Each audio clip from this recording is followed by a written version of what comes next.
Oh, you pull that. Yeah, because if you spin it, it'll backfire on you and it'll break your wrists. Oh, jeez. So we played against quite a few times the residents of Morganza. If you know what Morganza is, No. it was a school for a place to go when you had committed minor felonies and stuff. I'd go to the Y, and you didn't have to have a suit. You could swim in the nude. Put on your helmets and buckle your chin straps for the wildest podcast held in the Steel City. Dubs and Chickenhawk will give you a taste of the past in fried jumbo. All right, we are here today for the Fried Jumbo podcast with Mr. Chickenhawk here. How you doing, Dubs? I'm well. How are you? Fantastic, man. A little tired. It's a Friday. A long week, man. Yeah. Our wonderful guest here, Mr. Bucky Yatsko from Canonsburg, PA, correct? Yeah, right. Yeah. How do you pronounce that last name? Yatsko. Yatsko. Actually, Yatsko. Yatsko. So what is where are you from to be a Yatsko? Is that maybe Croatian? Croatia or Slovenian? Slovenian? My grandfather and grandmother came from the Austria-Hungarian Empire. Oh, really? When it was all those things were encompassed in one area. Right. He's listed as Slovak. Right. That my grandmother, same thing. She's at Trebets, and they were from Slovenia area. I guess it's just beautiful there. I haven't been there. My mother was there. My daughter and Walter went over there, and they actually looked up where my granddad was from, and the little town still there, huh? Still there. Wow. And did they run into relatives when they were over there? Supposedly they did, but they ran into a lot more of Walter's family. Oh, okay. Over in Poland. But okay. Between Poland and Slovakia, there's about that much on some maps. Right. The way I've come to know Bucky is our next door neighbor is his daughter, Dawn. Oh, okay. Okay. She was a Yatsko, and then she married Walter Stapinski, and they live right next door. So Bucky comes up for different things, holiday, birthdays, things like that. So typically we start these shows out, we do an introduction and everything like that. And we first ask a question about, have you ever eaten fried jumbo before? Yes. Are you a fan? No fan? How do you feel about the jumbo? I always liked it. Yeah. Did you have it when you were a child, or? Yeah. Did you really? We lived on a farm, so we had our own beef, pork, and chicken. But she would go into town, into Canonsburg, and she would buy jumbo and blind robins and all that kind of stuff and bring. What's a blind robin? Never heard of it. It's a fish. Oh, is it really? a fish? It's a pickled fish, and my dad and I loved them. Wow. Like herring or something, probably. Yeah. Yeah, I never heard of them. Blind robins. Yeah. Never heard of them ever. So what do you eat on your fried jumbo? Did you have mustard on there or ketchup? I was a mustard. Me too. Yeah, me too. Mustard onions. And depending on my mood, sometimes it was horseradish mustard, and sometimes it was just plain yellow mustard. Yep. I had one. I think hot dogs are close to fried jumbo. Oh, yeah, they are. Yeah. I had a hot dog yesterday, and I had horseradish mustard on it. It was good. Yeah. Oh, yeah. So take us back when what we also kind of talk about is where you were born and raised. I know you're from Canonsburg, but you were raised on a farm. Yes. Near there, right? We had a 157-acre farm, and it was when I was young. It was all grown up. My dad was working during the Depression at the Canonsburg Pottery, and my granddad Yatsko and my grandma Yatsko couldn't keep up with keeping the place clean. Right. So as we got older, when I was about 11 or 12, my brother, who was 2 years older than I, we decided we were going to make it into a productive farm. Up until that time, we'd had half a dozen milk cows, and we sold the cream and skim milk we used to feed the chickens and slop the hogs and so on. He and I started, and we cut down all the locust trees on the one hillside, and we had about 100 locust trees cut down. And then we used a 2-man crosscut saw. This was before chainsaws. and cut them down, and then cut them into 7.5 foot lengths. And some of them we split, some of them we just left solid, depending on whether we wanted a gate post or a line post in the fence. So we did that, and between he and I and sometimes my mother's brother, we would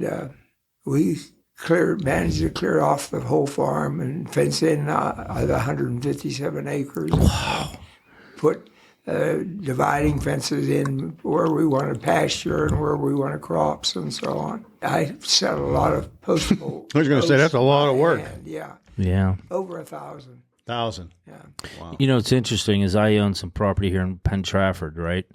And those locust posts, if people don't know, they just don't rot. I mean, they're still in the ground between housing plans, and I've gone and taken a few of them out to keep so they don't all just get destroyed. But, yeah, they just last forever. Yeah, locust, unless it's in a very wet place, it will last, like you say, forever. It really is. It's nature's tree to use for that. Bugs don't get into it. It doesn't get ants. It doesn't get termites or anything. Right. It just, Yeah.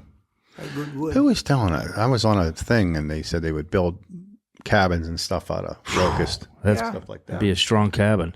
Yeah, They're heavy, too. because they don't rot. Yeah. Well, you get a... Oh, I know where we were. We were in Tennessee, and they were telling us all these okay. old cabins down in the Smoky Yeah. Mountains. Yeah, were they built just out of- don't rot. Yeah.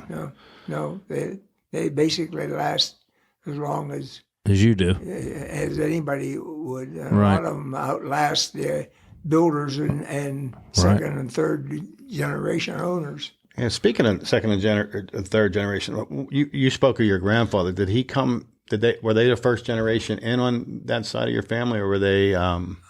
Did someone come before them? He had family over here in Braddock and in Munhall and so on, but he came by himself, and then my who was going to be my grandma came a couple of years later. He'd already gotten his citizenship papers, and then when he came over, they were married in 1894. 1894. Now, did he know her in the homeland? No, he didn't. They met here. They met here. Yeah, probably some Slovenian club or who Do you knows remember where they might have met or anything like that? No. Okay. No. And my daughter Dawn has their marriage certificates from the church and Right. some of the citizenship papers and things like that. But I've tried to get rid of all that stuff because I'm the last of the Mohicans. You know.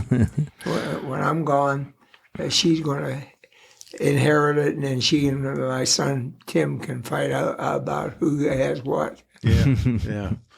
So they had your grandmother and grandfather. They had your dad, and then was there a bunch of other aunts and uncles? No, my dad was the only child. Okay. And he was born in Braddock in 1896, and in 1900 they were listed in the census of living outside of Cuba, Iowa, on a farm. Oh, that's And what? My granddad was a coal miner when he came over here, Mm-hmm. but and they were opening coal mines out in Iowa, so he took a job out there working and bought a farm, and he worked both jobs. It was dirt roads and all that kind of stuff. There was no paving out there at that time. You know. Right. They were basically trails. And Right. That was it.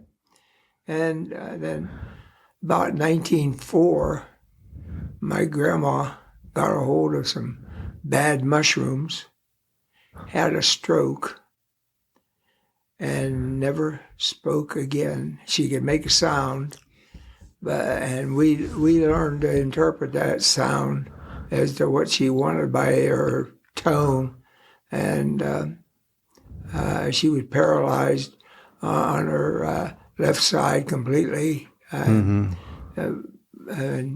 she would go out and work with us in the fields, just like anybody else, dragging along. Of course, when being paralyzed in her left side, she was blind in her right eye.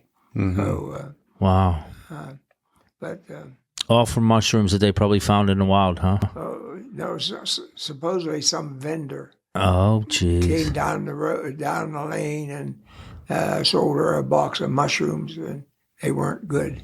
Oh my! And my dad had some effects of it. And my granddad didn't eat mushrooms, so he didn't bother him. Right. Wow. So you said when you cut those locusts, I mean, you said there weren't chainsaws yet. No, So you used, what, a two-man saw or something? two-man saws. We'd cut the trees down and cut them up and let the logs lay until the winter when they were full frost. Then they split much easier. Oh. A wedge and a sledgehammer. Boy, how about that? You could split them. When it was cold out. Yeah. Boy, I never Well, thought. as soon as they were full frost. Well, never even thought of that because, we've never had to do that. Wow. What year were you born, Buck? 1934. 1934. So that's 5 years after the Depression there. Yeah. We lived on the farm. My dad worked. So personally, I never knew anything about depression except what I heard people talking about and see the fellow travelers walking up the dirt road looking for a place to sleep and so on. Wow. And my mom would feed them. Yeah. Yeah. And there was a sign somewhere that they had made, and a guy would just walk up and say, "I understand you'll feed me, and if you feed me, I'll work for you for a day." Wow. So they That's what they would do. They put them out in the field or whatever and help you do things. do whatever they could, Do whatever they could for a plate of food. Yeah. And then they would travel on someplace. As far as I know, we never had anybody sleep in our barn. But that doesn't mean they didn't. Right. I just didn't know about it. That's all. Wow. And where were the people headed? Where they were migrating from? They're just traveling, Yeah. looking from place to place, trying to find a place to settle down and get started all over again. Because they lost something they... Everything Yeah. and just trying to find a place to put the roots down, huh? There was always one or two a week that would come through. Oh, wow. So when you started to change the farm around and work it, how old do you think you were? Well, Was it just you and your brother, or did you have other siblings? my two older brothers were married and they had work jobs and so on. Okay. But they would help if they could. Yeah. But it was basically my brother Erwin and I who did all the clearing and mowing and plowing and everything else to get fields ready. So you were the youngest. Yeah. Were you really? Of four boys? Mm-hmm. Wow. Yeah.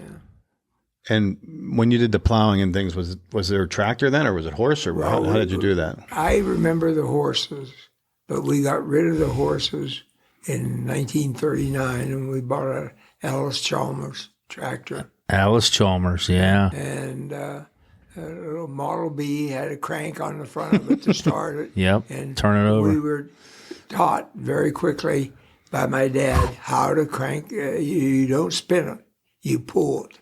Oh, you pull that. Yeah, because if you spin it, it'll backfire on you and it'll break your wrists. Oh, jeez. So we Learned how to use that. Learned real quick. and that's where I learned to drive when I was 5 years old. I'm driving a tractor, Right.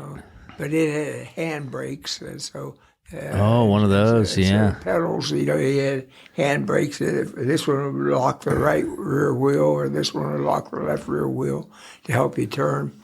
And I Yeah. would stall the tractor, and then my brothers would yell at me and curse at me. When you were 5 and 6, yeah. Because I wasn't quick on, good enough on the clutch yet. Yeah. So was your days, did you go to school, then go do your farming, or was it? They started at 5 a.m. Okay. and we would go get the cows, take care of the chickens, slop the hogs and everything else. Be back in the house by 6:30 so we could wash up and change clothes and have breakfast and then go catch the school bus.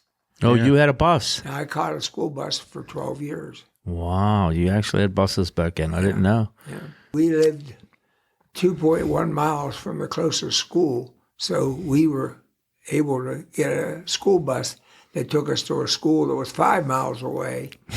But the kids that lived up the next house, they were within 2 miles. They had to walk, and we would go right by them and right by the school that they were going to walk to, and they wouldn't pick them up.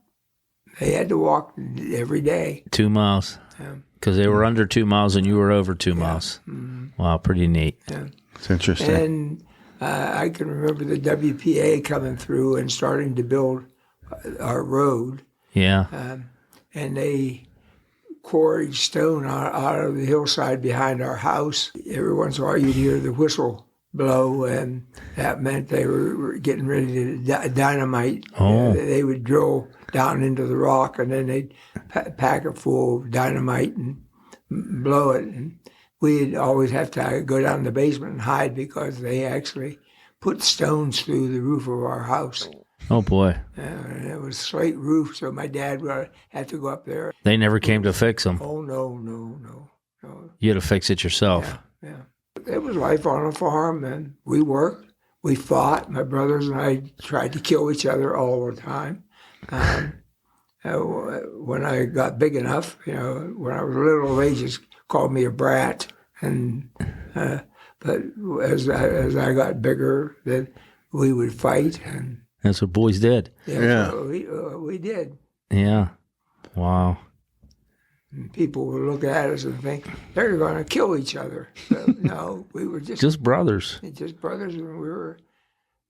And did you all go to church and everything too? Yeah. Pretty much regularly or not? Yes and no. I went to church more regularly than the rest of my family did. It was the Disciples of Christ Church, First Christian Church in Canonsburg. You couldn't be baptized until you were old enough to make your own vows. Mm. So I was baptized at the age of 14. So, and they put you in some water there. Did they have like a tub or something? They actually dunked me in water. Mm-hmm. So you would go by yourself if the family didn't go, or? No, somebody would take me.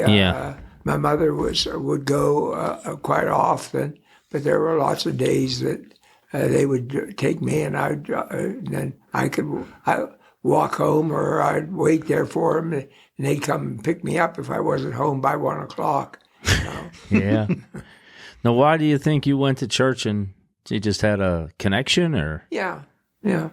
I always felt comfortable there. I always felt that there was somebody there, something there that was calling me. So. Oh, good for you. Now, when you were, so you get up in the morning at 5, you work out in the fields or do farming, feed the animals, things till 6:30, eat, go to school. Then what would you do? What were some of your after school things? Did you have the opportunity to play sports, or was it all back to the farm kind of thing? It was back to the farm, basically. Yeah. But there was always a bunch of kids around, and the neighborhood kids. So we would have pickup baseball games, softball games, right. Football games, and stuff. A lot of times it was touch, because the neighbor girls were playing, so it might have been more fun tackling them, but on the other side, we knew better than that. Right, yeah. Right.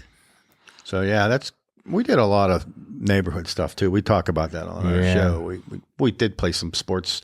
Obviously, it was organized, but our best times playing sports were just pickup stuff. Yep. We had a grange hall that had a basketball court in it. Inside. A grange hall. Uh-huh.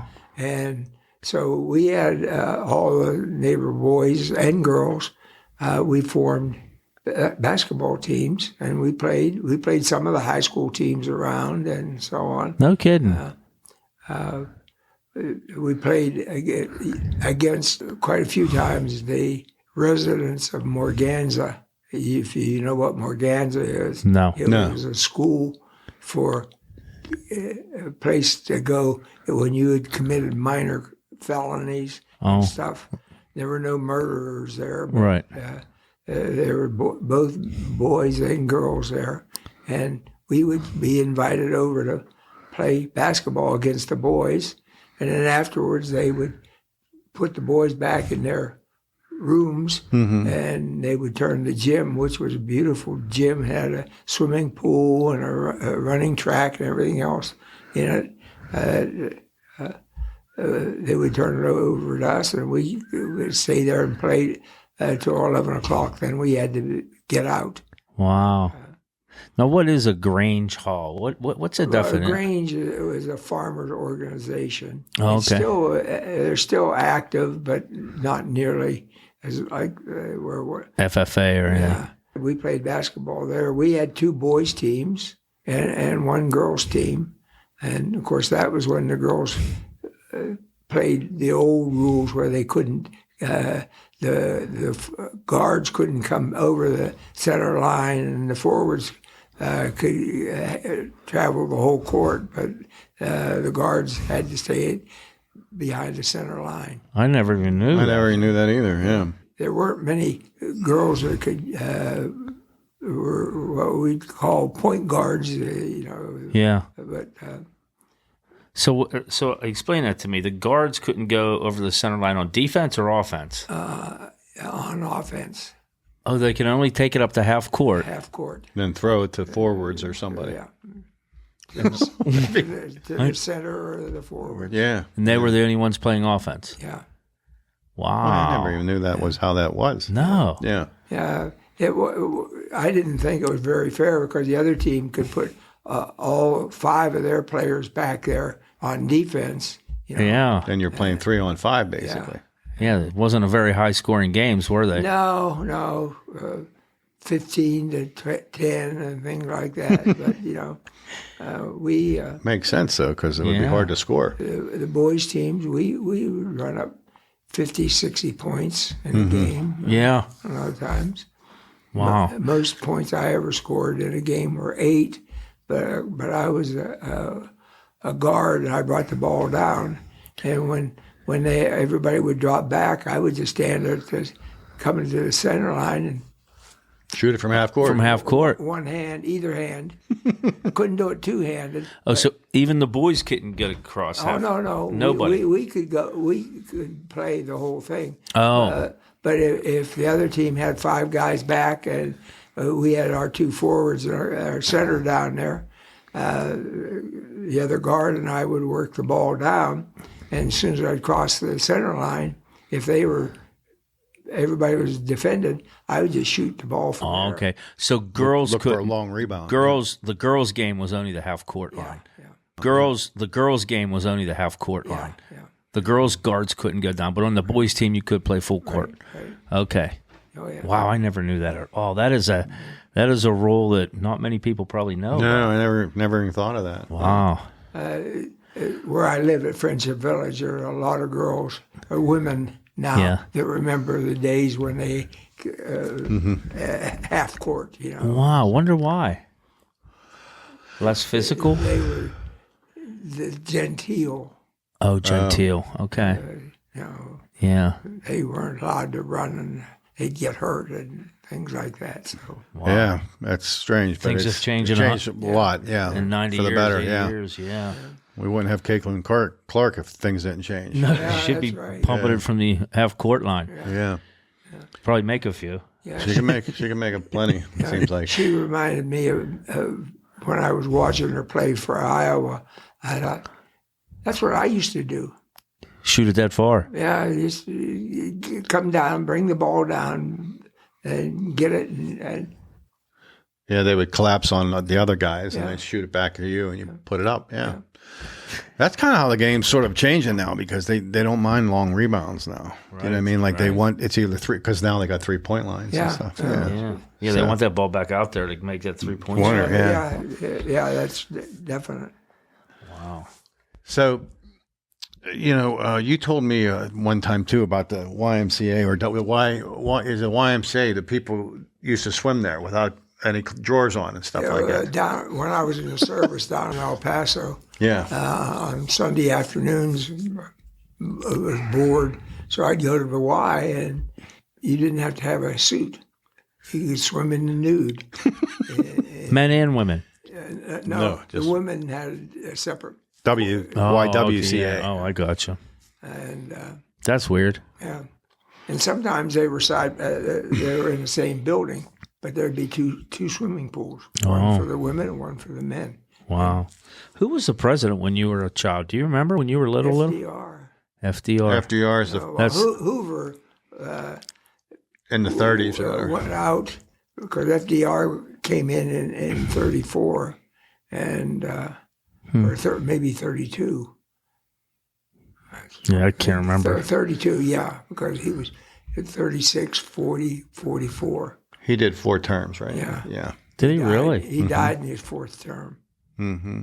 Wow. Yeah. Yeah. Do you remember all those camps that they did with FDR? They did those CCC camps and things Well, like that. I knew about them, but Yeah. they didn't apply to me. Because you were on the farm. you Yeah. know, Yeah. we had our own camp, Yeah. our own farm. Did your dad and mom, I mean, was your mom ready to cook you food there when you boys were all done, or how'd Oh, yeah, your she day go? always had food ready for us. You know, we'd come in the evening, well, in the afternoon, in the summertime when we'd be putting up hay.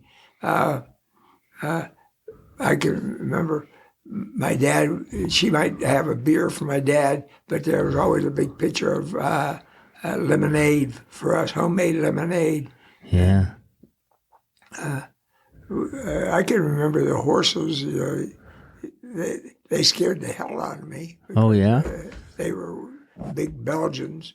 And Oh, those are big. Yeah. but I knew how to hitch them up and so on. But I don't think I could do that anymore. No, that would be. I've always been afraid of a horse. Well, you just got to be around them more, and then you get a little more comfortable, but that's all it is. They were gentle horses. We didn't. I never feared them except when my one brother would get on the one and make it rear up. Oh, He on would purpose. ride bareback and make it rear up, and that always scared me because these paws by that big around were paw in the air. Yeah. You catch Right. one of them to the side of the head, you'd be in goner. Yeah. Wow. So the farm you built, I guess, right, and reinvigorated. Did you guys ever make a profit, or how'd that go? My brother then, he was going to Trinity High School, and he was at FFA, and we started raising hogs, registered Poland China hogs, and then we decided now there was better to be raising beef, so we switched over to polled Herefords and not non-polled Herefords also. So we had some cows and bulls that their horns came out and curved down like bangs, you know. Oh, is that right? We'd put weights on them. And Is that how that worked? Or you could take them, put some medicine on the little buttons, and it would kill the horn. Before it come up. Yeah. Wow. But when I left to go to the service, we had 28 registered Hereford brood cows, 18 registered Hereford heifers that were too young to be bred, and 3 registered Hereford bulls. And the farm was, I thought, pretty productive, but I knew I was never going to be a farmer. I was already told the farm was my brother, the next oldest brother, it was going to be his. And so when I got out of high school, I worked for 2 years while I was waiting for the draft board to catch up with me as an apprentice metallurgist for a man who was had a doctorate in metallurgy and had a little heat treat business, and so he taught me for 2 years for that. Then I went to service, and while I was in the service, I lost my paternal grandfather and my father and my paternal grandmother, and when I got out of the service, I knew I was going to look for a job somewhere, but when I got home, I said, my mother, where are the cattle? Where are the equipment? She said, I sold it all. And I said, why? She said, because I want to sell the goddamn place. I'm quoting her. Yeah. And so my then wife and I tried to convince her to put in a golf course because it laid perfect for a golf course. Right. Yeah, that would have been great. Yeah. And we tried for 7 years to persuade her to go into business. I said, I can get the loans and stuff to put in the course. You have the property free and clear, so we can do business. And I said, and in 10 years, I'll buy you out. Yeah. No, I want to sell the goddamn place. So she sold it to Russell Wiley, who puts in a golf course. They put a golf course in. Yeah. And what is the golf course? Is it still there? Lindenwood Golf No Course. way. Yeah, that's your old homestead. I just went past there the other day. That's your old homestead. Yeah, yeah. The gold course and the executive course are on our property. The red course was on a farm that we farmed, and the blue course was on a farm that we farmed. My brother and I, as I said, while I was waiting for Uncle Sam, we had about 600 acres under. That you were farming. Farming, yeah.